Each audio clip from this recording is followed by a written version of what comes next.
नमस्कार, आप देख रहे हैं N24 न्यूज गुजरात। सूरत शहर में पुलिस कांस्टेबल की हत्या सहित 26 जितने अपराध में शामिल और 30,000 के इनामी आरोपी प्रभुदेव का भोसले को सूरत शहर क्राइम ब्रांच ने गिरफ्तार किया।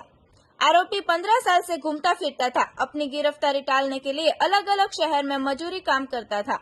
आरोपी को पकड़ने के लिए 3 महीने की कड़ी मेहनत के बाद पुलिस ने महाराष्ट्र के बुलढाना जिले में से आरोपी को गिरफ्तार किया।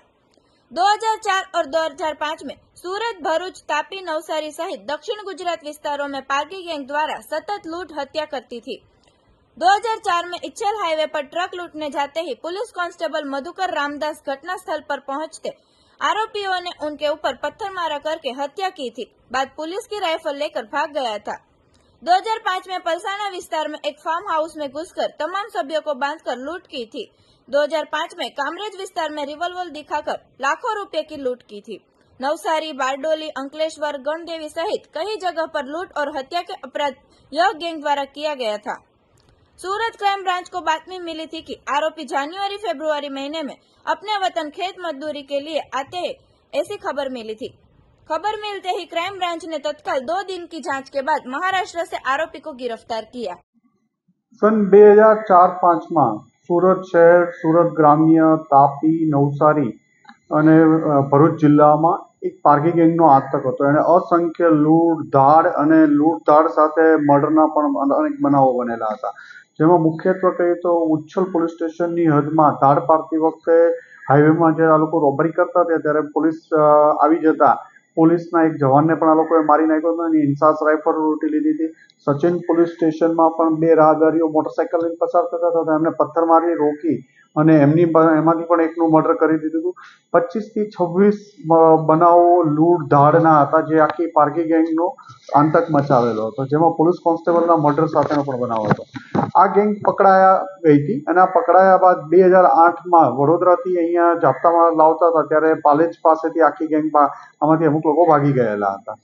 ફરીથી આમાંથી પકડાણા અને પકડાણા બાદ ફરીથી 2012માં સુરત લાજપોર જેલથી કોર્ટ લાવતા હતા ત્યારે સચિન વાંજ ગામ પાસેથી ફરીથી આમાંથી 4 ઇસમો ભાગી ગયા હતા। પોલીસ કમિશનર સાહેબોએ આવા જે ગંભીર બનાવોના વોન્ટેડ આરોપીઓ છે એને પકડી પાડવા માટે સ્પેશિયલ ટીમ બનાવી અને કામગીરી કરવાની સૂચના આપી હતી, જેના અનુસંધાને આ કેસમાં જે 15 વર્ષથી આ ગેંગના મુખ્ય સૂત્રધાર પ્રભુ ઉર્ફે રઘુનાથ દેવકા ભોસલે, જે બુલઢાણા જિલ્લાનો રહેવાસી છે અને બુલઢાણાની બાજુમાં એનું ગામ છે અમરાપુર તાલુકા પોલીસ સ્ટેશન હદમાં।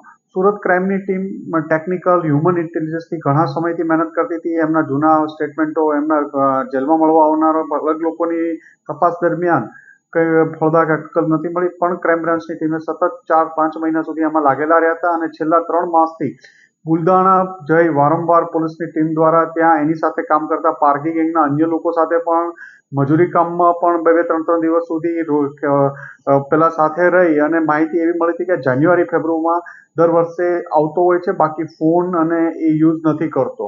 આ અનુસંધાને જાન્યુઆરીથી ફરીથી ક્રાઇમ બ્રાન્ચના police inspector Jayant Goswami, PSI Desani અને વાળાની ટીમ દ્વારા ફરીથી સતત પ્રયત્નશીલ હતા। એ દરમિયાન આ પકડાઈ ગયેલ છે અને એમની પૂછપરછ અત્યારે ચાલુ છે। આ બનાવ પછી ભાગ્યા પછી એને પોતાના ગામ આવે ત્યારે પણ 3 થી 4 દિવસ જ રહેતો હતો। ફોન આજની તારીખ સુધી એ લોકોએ વાપરવાના બંધ કરી દીધા છે। અલગ અલગ શહેરોમાં રહે છે, મજૂરી કરવાનું અત્યારે પ્રાથમિક દ્રષ્ટિએ જણાવે છે, બ્રિજ કે એની નીચે સૂઈ જવાનું, ફેમિલી સાથે રખડતા રહેવાનું, એ એની સ્ટોરી છે। પણ જ્યારે આ પાર્ટી ગેંગ પકડાયેલી ત્યારે એમનો ખૂબ આતંક હતો। આના ઉપર રાજ્ય સરકાર દ્વારા 30,000 રૂપિયાનું ઇનામ પણ આના ઉપર રાખવામાં આવેલું હતું। એમના 26 ગુનાનું લિસ્ટ જોશો તો પણ એક અંદાજ આવશે કે કેટલા ખૂંખાર આરોપી હતા। देखते रहे N24 न्यूज गुजरात, सिर्फ हम तक ही नहीं सब तक।